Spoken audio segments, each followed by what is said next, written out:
আসসালামু আলাইকুম তাহিদ ভাই। ওয়ালাইকুম সালাম, কেমন আছেন ভাই? আসি ভাই, আলহামদুলিল্লাহ।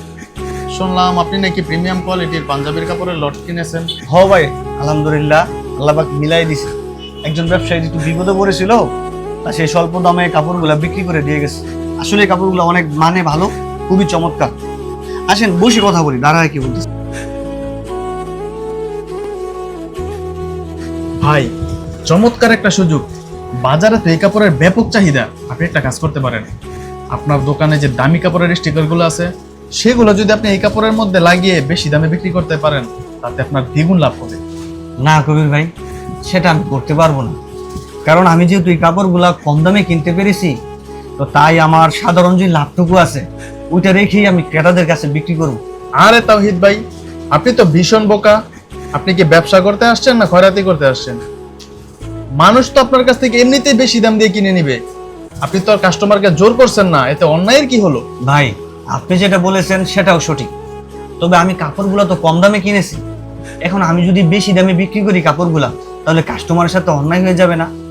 আর রাসূল সাল্লাল্লাহু আলাইহি সাল্লাম বলেছেন যে সৎ ও বিশ্বস্ত ব্যবসায়ী কিয়ামতের দিন নবীগণ, সিদ্দিকগণ, শহীদদের সঙ্গে হবেন।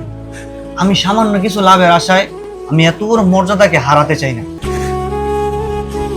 তা ঠিক আছে, কিন্তু ভাই, বাজারে টিকে থাকতে হলে একটু চালাক হতেই হয়। আর কাপড়ের দোষ ত্রুটি লুকিয়ে তো সবাই কাপড় বিক্রি করছে, তা আপনি করলে সমস্যা কোথায়? ভাই, ইসলামে পণ্যের দোষ লুকিয়ে রাখা সম্পূর্ণ হারাম। আর রাসূল সাল্লাল্লাহু আলাইহি ওয়াসাল্লাম স্পষ্ট করে বলেছেন, যারা ধোঁকা দেয় তারা আমার দলের অন্তর্ভুক্ত না। আজকে হয়তো আমি কাপড়ের দোষগুলা লুকিয়ে বেশি দামে বিক্রি করে লাভ করতে পারবো, কিন্তু সেই লাভে তো আমি বরকত খুঁজে পাবো না। আর ধোঁকাবাজির লাভ সেটা স্থায়ী হয় না, চোখের পলকেই শেষ হয়ে যায়। ভাই, ভাই, আপনার কথাগুলো আজকে আমার বিবেকের দরজা খুলে দিল। আমি তো শুধু দুনিয়ার লাভটাই দেখলাম, কিন্তু কিছু কিছু সময় যে অল্প লাভেও শান্তি পাওয়া যায় সেটা আমি আজকে আপনাকে দেখে বুঝলাম। আলহামদুলিল্লাহ ভাই, একজন মুসলিম ব্যবসায়ী শুধু তার পণ্য বিক্রি করে না, তার সততা ও আদর্শ দিয়ে ইসলামের আলোকে ছড়িয়ে দেয়। অবশ্যই ভাই, আজ থেকে আমিও আপনার মতো সৎভাবে ব্যবসা করার চেষ্টা করবো ইনশাআল্লাহ। ইনশাআল্লাহ।